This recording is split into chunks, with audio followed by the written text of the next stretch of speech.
Alors, voyons comment trouver la moyenne, le mode et la médiane à partir de nombreuses données. Premièrement, la moyenne. Alors, ça, je pense que ça fait quelques années que vous savez, comment trouver la moyenne. Alors, il s'agit d'additionner tes données, puis ensuite, tu divises la somme par l'ensemble de tes données. Alors, si j'ai ici à ma calculatrice, que j'avais déjà préparée à l'avance, j'ai entré toutes mes données. J'en ai 9. Et lorsque j'ai pesé mon égal, j'ai trouvé 304.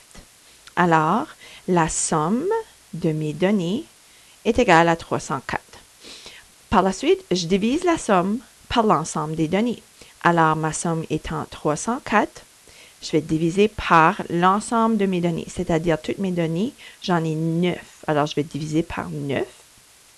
Et voilà le résultat. La moyenne étant 33, plusieurs chiffres après la décimale.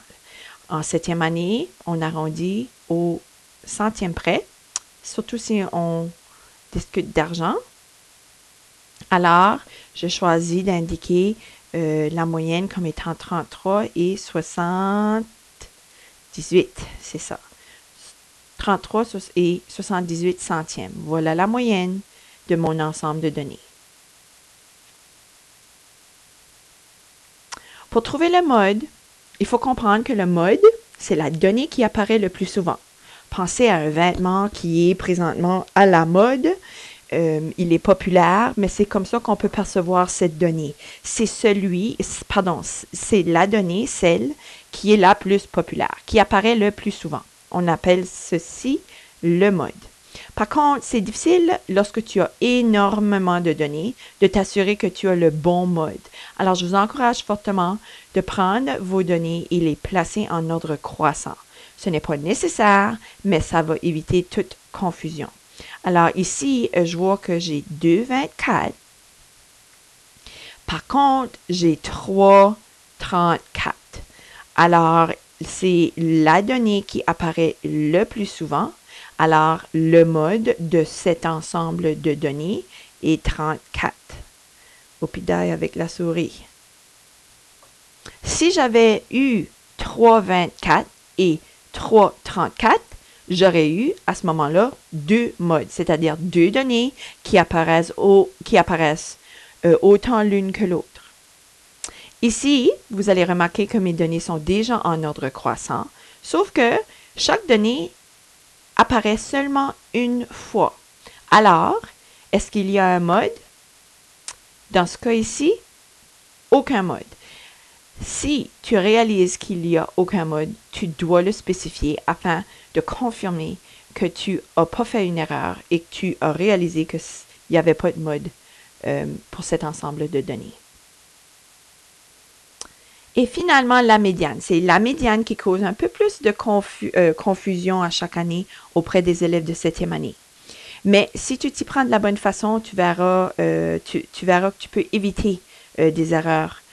Alors, la médiane, c'est la donnée qui se situe au milieu des données placées en ordre croissant.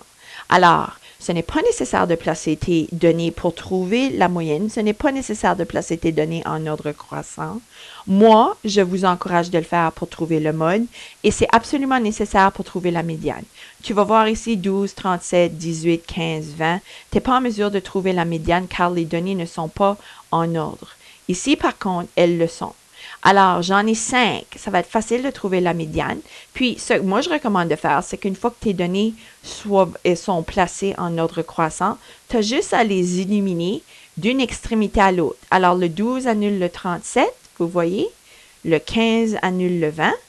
Et la donnée qui me reste, c'est la médiane. Il me reste le 18, c'est 18 la médiane. Ceci, c'est facile lorsque l'ensemble de tes données c'est un nombre impair. Par contre, vous voyez ici, j'en ai 4. Ici, j'en ai 6. Ici, j'en ai 4. Alors, il va falloir trouver la moyenne des deux nombres du centre. En d'autres mots, procède de la même façon. Voici des données, elles sont en ordre croissant. Alors, je peux éliminer le 2 et le 7. Il m'en reste que 2, le 5 et le 6. Alors, si toi, tu sais bien que le chiffre qui se situe entre le 5 et le 6, c'est 5,5, tu as juste à le spécifier. Si tu veux t'assurer ou si ça porte à confusion, fais ce que te dit la définition ici. Tu fais la moyenne des deux nombres qui te restent. Alors, si j'ai éliminé mon 2 et mon 7, il me reste mon 5 et mon 6. Alors, tu vas faire ce qu'on fait pour trouver la moyenne. Tu vas additionner tes deux données qui restent, qui fait 11. Tu vas diviser par ces deux et toujours par 2 pour voir que, oui, la médiane dans ce cas ici est bel et bien 5,5. Même chose ici. Le 6 peut éliminer le 23. Ah, je vois que j'essaie de dévoiler la réponse. Je reviens. Mon 8 va éliminer mon 18. Puis voici deux données qui restent, un 13 et un 15. Tu peux faire la moyenne, mais je pense que c'est assez évident, la donnée qui se situe entre les deux. Mais pour la confirmer, on va faire la moyenne. On va additionner les deux données, 13 plus 15, puis on va diviser par 2, car il y en a juste 2. Oh, pardon, ma calculatrice n'a pas reconnu. Alors, 13 plus 15 égale à 28. Ensuite, divisé par 2, 14. Et voilà. C'était le chiffre qui se situe entre les deux. Alors, ça vient juste confirmer que la médiane ici, c'est le 14. Ici, j'ai 7, 22, 44 et 55. C'est là où la calculatrice va être utile parce que les chiffres ne sont pas proches. Ils ne sont pas consécutifs.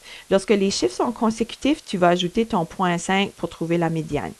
Lorsque les chiffres font un saut de 1, ou les nombres font un saut de un nombre, c'est-à-dire celui qui manque, c'est celui qui va être ta médiane. Mais ici, si j'élimine le 7 et le 55, j'ai 22 et j'ai 44. Alors, pour trouver la médiane de cet ensemble, il faut trouver la moyenne. Alors, j'ai 22 plus 44. Alors, ça fait 66. Puis ensuite, je vais diviser mon 66 par les deux données qui restaient pour trouver la médiane. Alors, la médiane est 33. J'espère, c'est ce que j'ai écrit. Ouf, tant mieux. Alors, j'ai fait mon 22 plus 44. Ensuite, j'ai divisé par 2 et voilà ma médiane. Ainsi. Visionne cette vidéo aussi souvent que nécessaire, mais voici la tâche à faire. Parmi les ensembles de données que je te place ici, qui ne sont pas en ordre croissant, tu dois trouver et la médiane, et la moyenne, et le mode, et la médiane. Tu peux faire ce travail sur une feuille lignée. Je tiens à ce que tu aies ton travail pour qu'on puisse débuter la discussion puis aller à un niveau plus élevé. Au prochain cours de maths.